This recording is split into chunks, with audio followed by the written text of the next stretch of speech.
Well, over the last 6 months or so, I have been sanctioned by YouTube for stating various truths about politics or whatever the case may be. So I have a couple strikes against me. So if you don't hear from me in a couple of weeks or whatever the case may be, you know the reason why.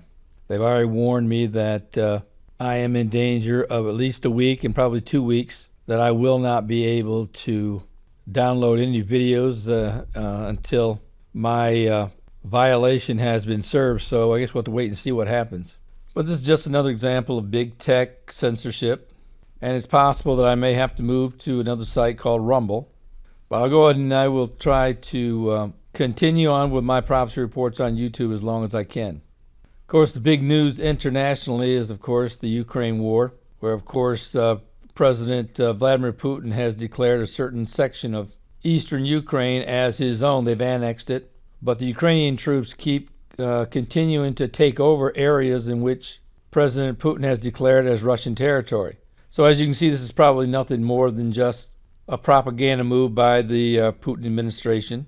And I shouldn't even call it the Putin administration because it's basically Putin himself. In fact, there's a tremendous amount of infighting that has been reported, I guess, by underground means, for which some say that he may not even make it to his 71st birthday. In fact, if you don't know that, his birthday just took place.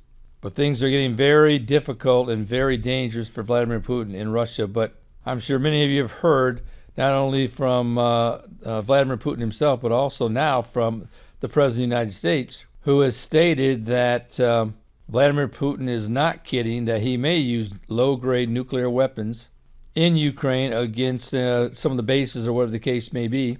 But many in the U.S. is saying that this is more of a distraction that President Biden is trying to use in order to get the minds of voters off of the real issues here in the United States, which are high gas prices, the border, inflation, and other things of that nature. He knows that come November of this year that there's going to be a voter backlash on the Democratic Party.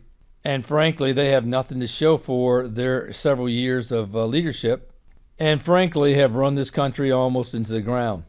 So I hope we have enough sense to get rid of all of the various majorities, such as the Senate and also the House, and return it into Republican hands so we can get this mess straightened out.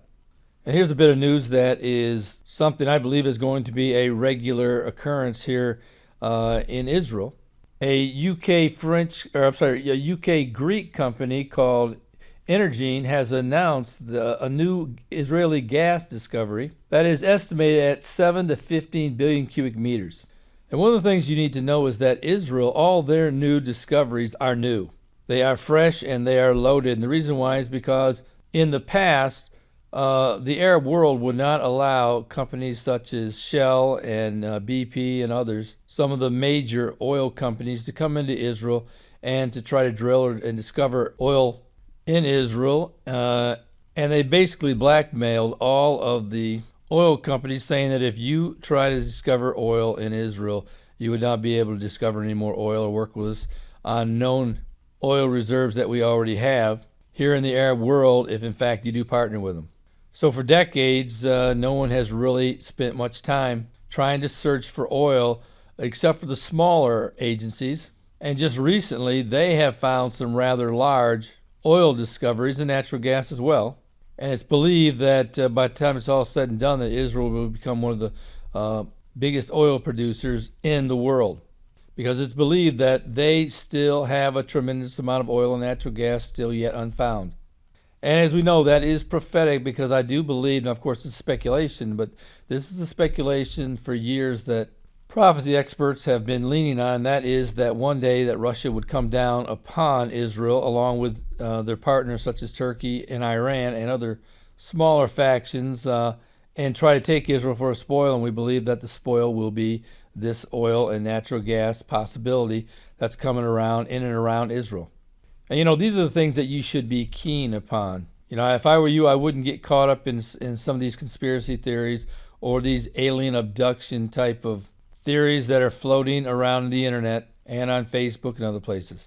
Now, what I'm talking about here is that one day that Israel would be attacked, or at least there would be a proposed attack. I don't know if the attack's actually going to take place. We do know that God will respond to the invaders and that many of them would die on the mountains of Israel.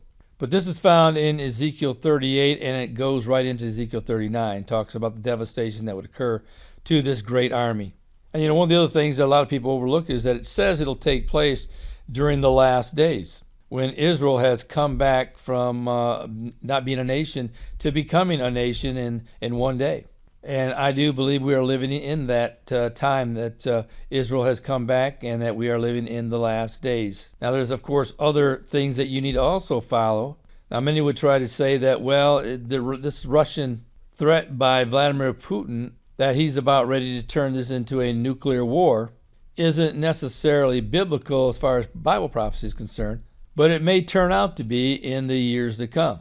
Now, of course, you should always keep your eyes on what the Bible has said in Matthew 24, 6 through 8, which states that there would be these things going on during the last days. Now, there's other places as well, like in places like 2 Timothy 3, where it talks about, know this also, that in the last days perilous times shall come. I don't know if you know this or not, but in Thailand, there was just a mass murder of about 30 people, where a gunman just came in and just began shooting and killing. And not only is it going on in the United States, but it's going on throughout the world. This undoubtedly is a very perilous time. That's just one sign you should be looking at. It also goes on and lists a number of other things, and one of them being that there would be despisers of those that are good. In other words, people who will say that good people are the real bad people.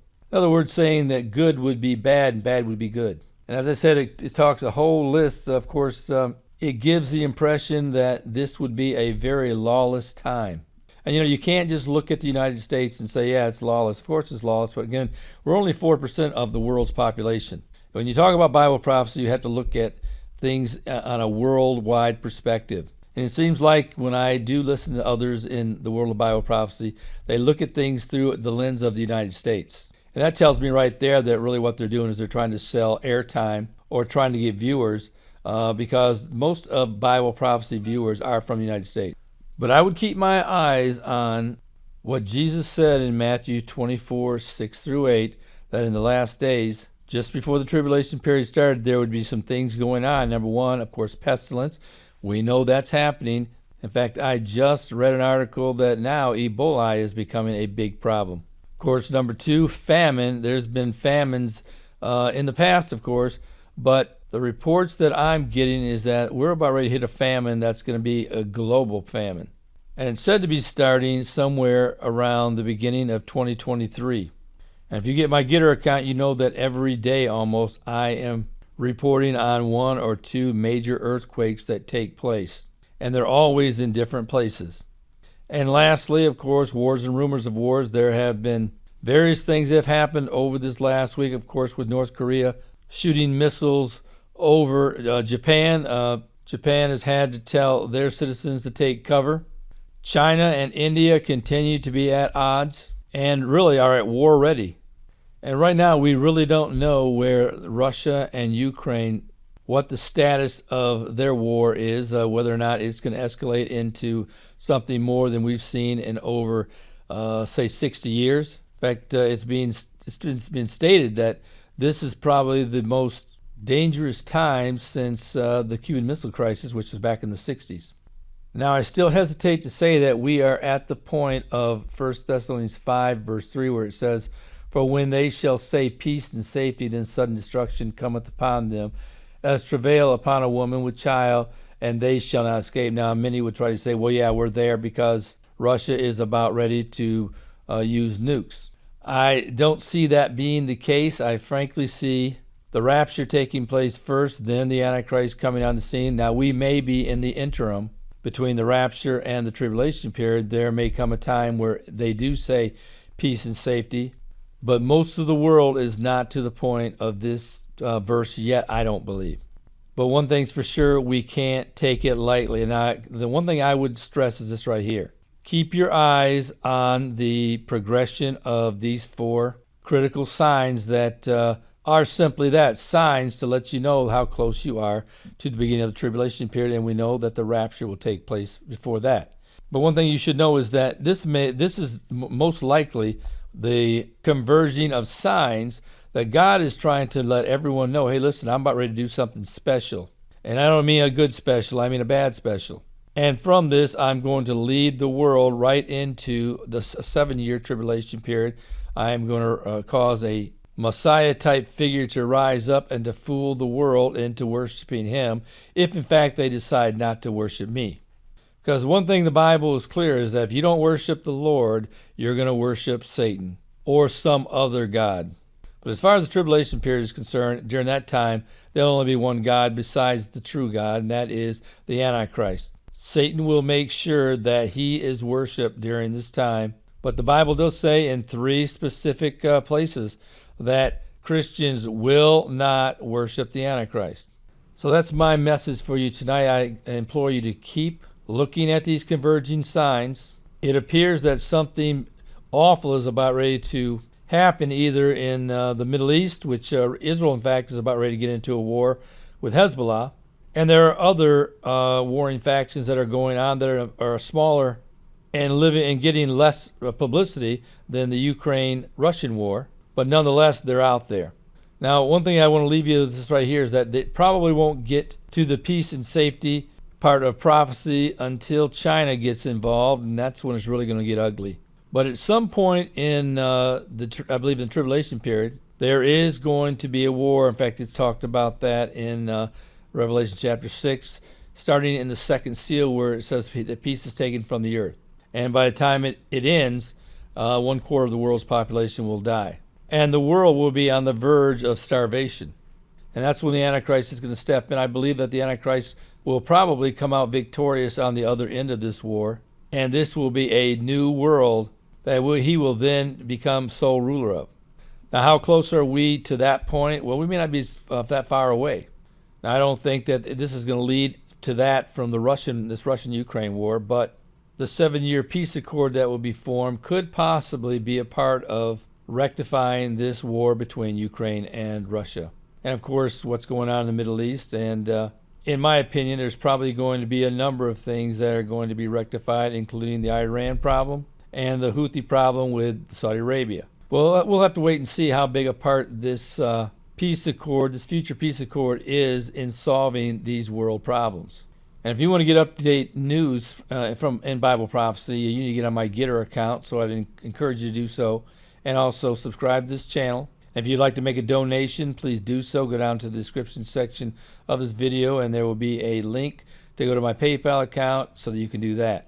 And of course, if you don't know the Lord, today is the day of salvation. You certainly don't want to be one day late in making that decision. You know, it's nothing more than accepting the Lord as your Savior, believing that he died on the cross for you and rose again, and repenting of your sins. And from this day forward, living for him. So I would encourage you to make that decision for Christ today. And you that are Christians, you need to get a copy of my Tribulation Period Survival Guide. In fact, I would get multiple copies and start handing them out like tracts. And you can go down to the description section. You can get a copy or multiple copies by clicking the link, going to my website, and it'll take you to where you need to go in order to get these copies. So I hope you'll do that today. Well, this is Terry Malone with the Calvary Prophecy Report.